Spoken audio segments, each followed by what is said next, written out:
I mean, I think it's so a good friend of mine had a really funny story around this. So a really good friend of mine back in New York, startup guy, super smart.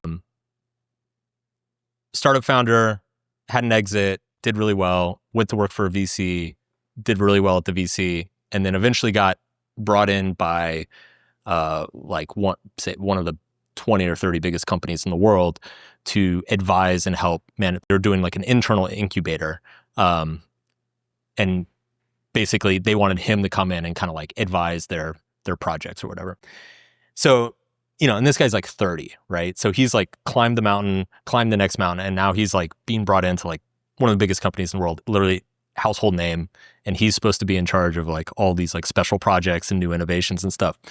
And I remember he came back, I like had dinner with him when he got back to town. And I was like, dude, how was it? And he just looked at me and he's like, I just had this realization of like, it's fucking idiots all the way down. Like, I always thought one day I'm going to walk in a room and it's like, okay, these are the people that know what's going on. These are the people who like have the plan and have figured it out. And these are the lords of the universe. And they're like secretly like pulling the puppet strings behind the scenes.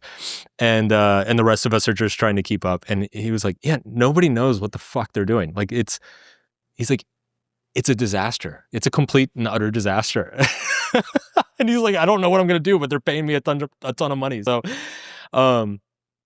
I always love that story, and I love that phrase. It's idiots all the way down. And I include us in that. Like, I think it's we're all just like chipping away at our own idiocy, slowly but surely. Public